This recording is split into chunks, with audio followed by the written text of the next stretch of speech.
Housing crisis in America continues as Generation Z and Millennials move back in with their parents. Hi, it's Edward, back with another video. Please take a moment to click the thumbs up button below and consider subscribing to the channel. Please also share this video with your friends. Thank you for your support. Today, I read several financial news articles. I've included links to the articles in the description below. I encourage you to read the articles to support the authors and news sources. As a private American citizen, I'd like to report and share my transformative thoughts through commentary regarding small sections of these articles that are of public interest. Today, I read an article on ZeroHedge.com written by Tyler Durden, likely a pseudonym for writers at ZeroHedge, titled, "It's the Economy, Stupid, the Real Reason So Many Young People Are Living with Their Parents." The author of this article referenced a recent Intuit Credit Karma study that found 31% of Gen Zers are living with their parents because they can't afford to rent or buy their own place. Overall, 11% of American adults still live at home with their parents.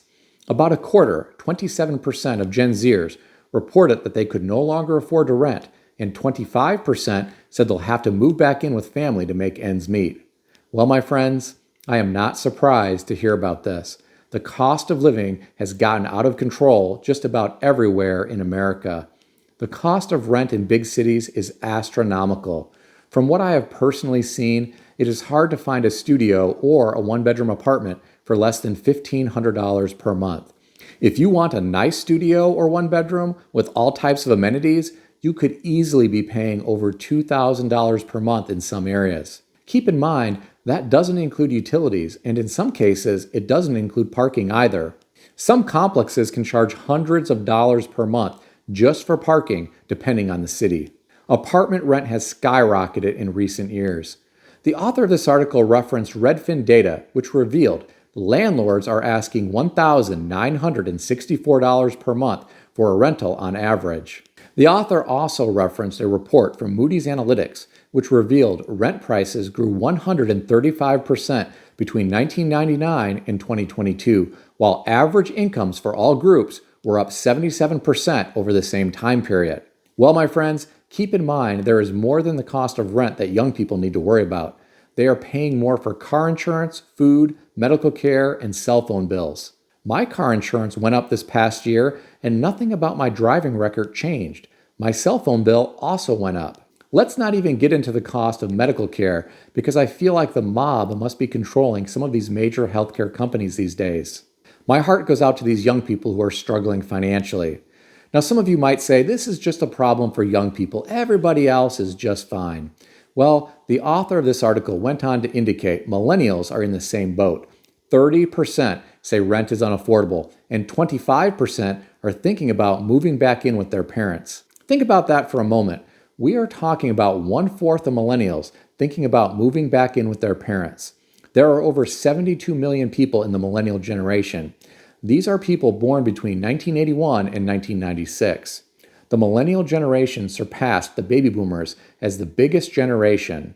If 1/4 of these people plan to move back in with their parents, we are talking about 18 million people. If our economy is so great, like we hear about from politicians and the mainstream media, why are all of these people thinking about moving back in with their parents? What is going to happen when their parents die off and that is no longer an option? Some may inherit wealth from their parents, but not all parents are wealthy. Some are barely scraping by. I personally think multi-generations all living under one roof is going to be a lot more common moving forward in America. We may see great-grandparents, grandparents, parents, and their children all living under one roof in order to survive. Not everyone is going to get their own room either. I've already seen a lot of garages converted into additional living space. We may see a lot of people stuffed into one bedroom. Do you remember the original Willy Wonka movie? Charlie and his mom lived in a tiny one-room house, along with 4 other relatives that were all in beds. I always thought that was really weird when I watched that movie, but that may become the norm for some families here in our great country.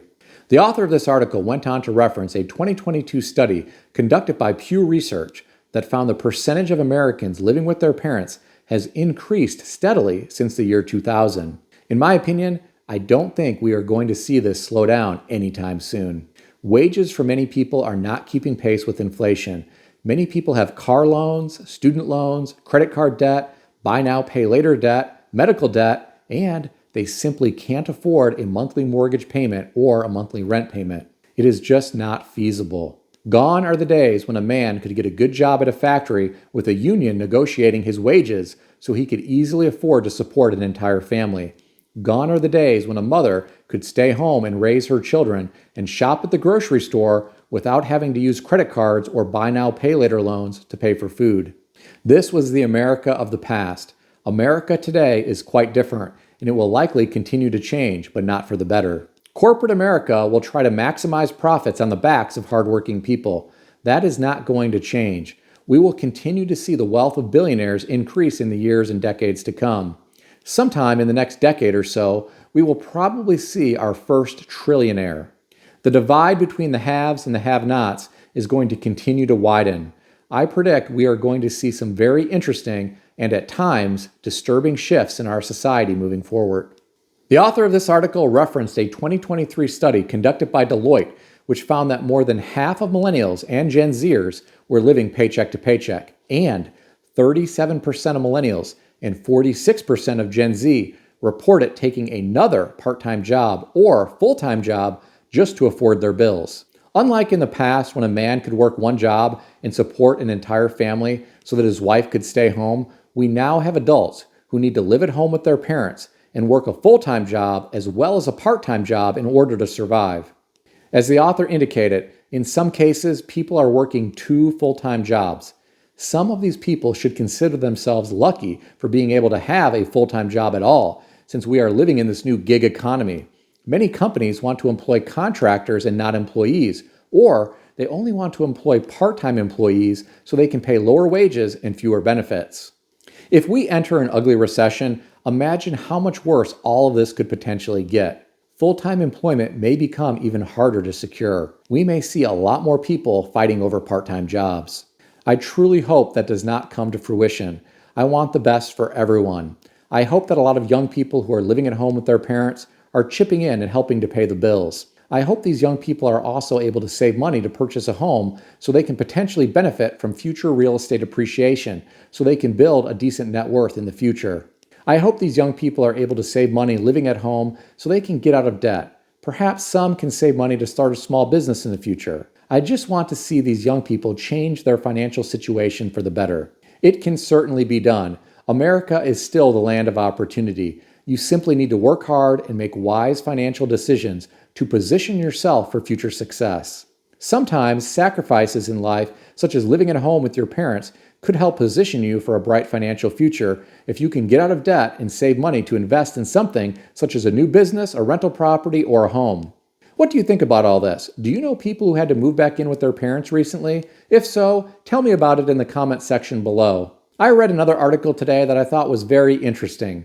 The article was on foxbusiness.com and written by Kira Mautone, titled, "The Old American Dream Died. Realtor Details Salary Needed to Buy a Home, Afford a Middle-Class Life in 2024. According to the author, Americans now need to make $120,000 a year to afford a typical middle-class life and qualify to purchase a home. Okay, my friends, I'm going to stop right here and say this all depends on where you live in America. You can still purchase a livable home in some parts of the country for $100,000 or less. There are a lot of small towns around the country where you can still find a home that is habitable for less than $100,000. The author of this article went on to reference an Orlando realtor named Freddie Smith, who said a few years ago a salary of $60,000 to $70,000 per year would have been sufficient to qualify for a home. With the average cost of a house being around $400,000 to $420,000 in 2024, people's salaries would need to be around $120,000 a year for people to even qualify. He said this wage to housing gap has forced many people to rent for a longer period, and high rent prices are making it harder for people to save up for a house.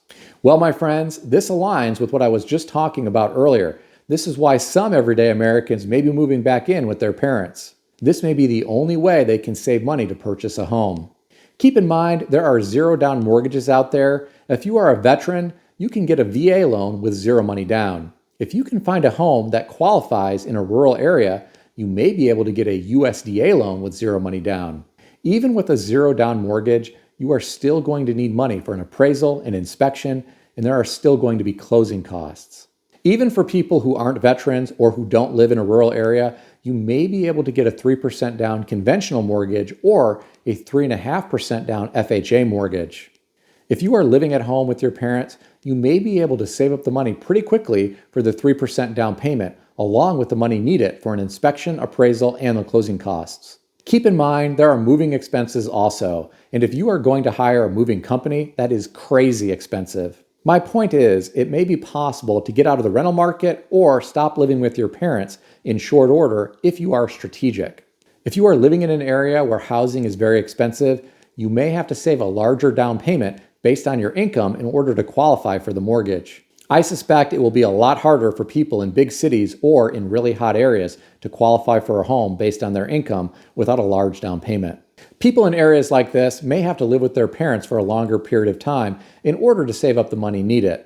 What do you think about all this? Share your thoughts in the comment section below. Please keep in mind that everything in this video is for entertainment purposes only, and nothing in this video is financial advice or advice of any kind. If you need advice, seek advice from a qualified professional in good standing who puts your interests first and foremost. If you enjoyed this video, consider subscribing to the channel. Please also consider sharing this video with your friends. I want to extend a special thanks to everyone who has subscribed to this channel. I want to also thank all of my channel members. Check out some of the great books that I suggest you consider reading in the description below. I've included Amazon affiliate links to these books. As an Amazon associate, I earn from qualifying purchases. Stay healthy and wealthy. I'll see everyone in the next video.